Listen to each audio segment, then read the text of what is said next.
We are in business, old chap. Yeah, good, good. Following on from Last week. Yeah. Just before I got into Formula 5000, obviously there were quite a number of other cars I drove, because you can't just go from Formula 4 to Formula 5000. That would have been suicidal, frankly. Bit barking mad? So a bit barking mad for sure. And but, I'm not saying I wasn't barking mad, exactly. because I was, but actually there were a couple of other cars that I drove. Yeah. One was a Mini Marcus that actually was from a garage called Marshall Wingfield. Jerry Marshall, who any motor racing guy will remember as one of the top saloon cars, big character. Yeah.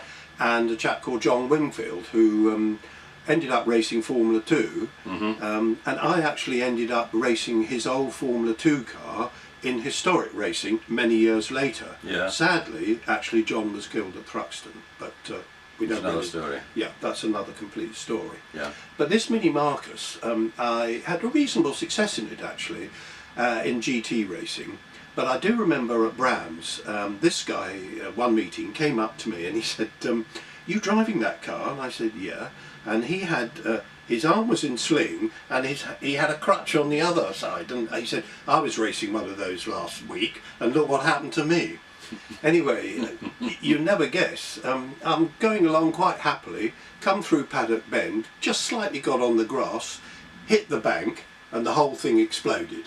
And there is actually a picture of me sitting in the car with no bodywork at all, and they literally swept the car up. So that was the end of that little foray.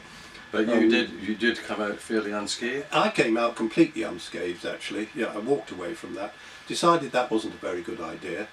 So after that I then did a bit of clubman's racing, all courtesy of this wonderful sponsor I had, in a car called a Haggis Speed.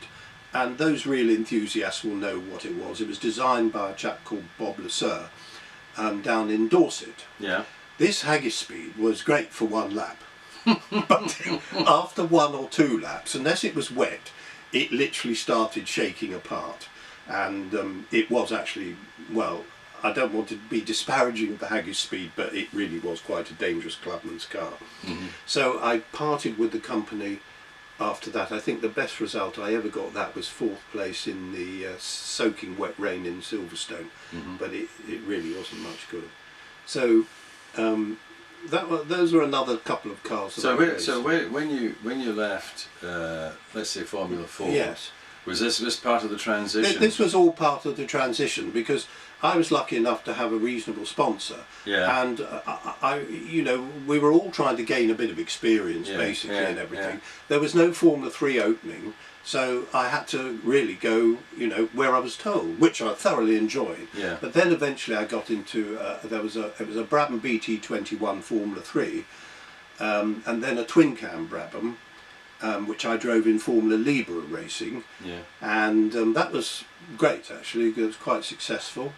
And then it sort of went from there, and then eventually found myself in this Surtees TS8, and I think that was the Formula 5000. Formula 5000.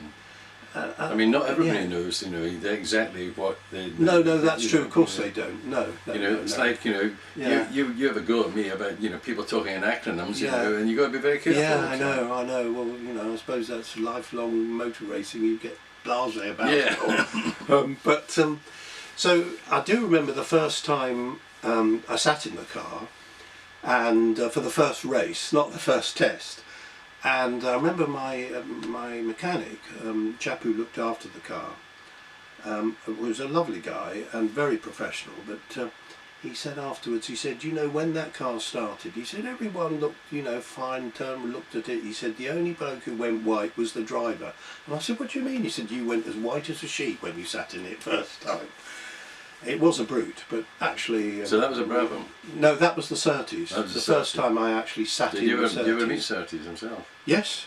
Yeah, I did meet Surtees, because obviously when I had the big accident in it, the parts had to be replaced and everything, and, you know, he gave me his thoughts on my driving abilities, shall we say.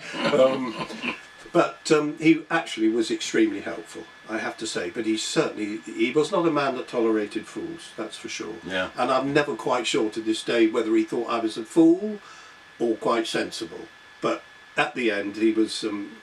He certainly did help, for sure. Okay, right. Well, that's bloody interesting. Maybe we should carry this on next week. Yeah, well, yeah. I think that otherwise, as I said last time, it's going to get a bit boring again. Yeah, I think, yeah. don't you? Okay. Because Well, I could go on and on and on and on. How long do you want me to go on? so we're good to go for next week. Yeah, okay.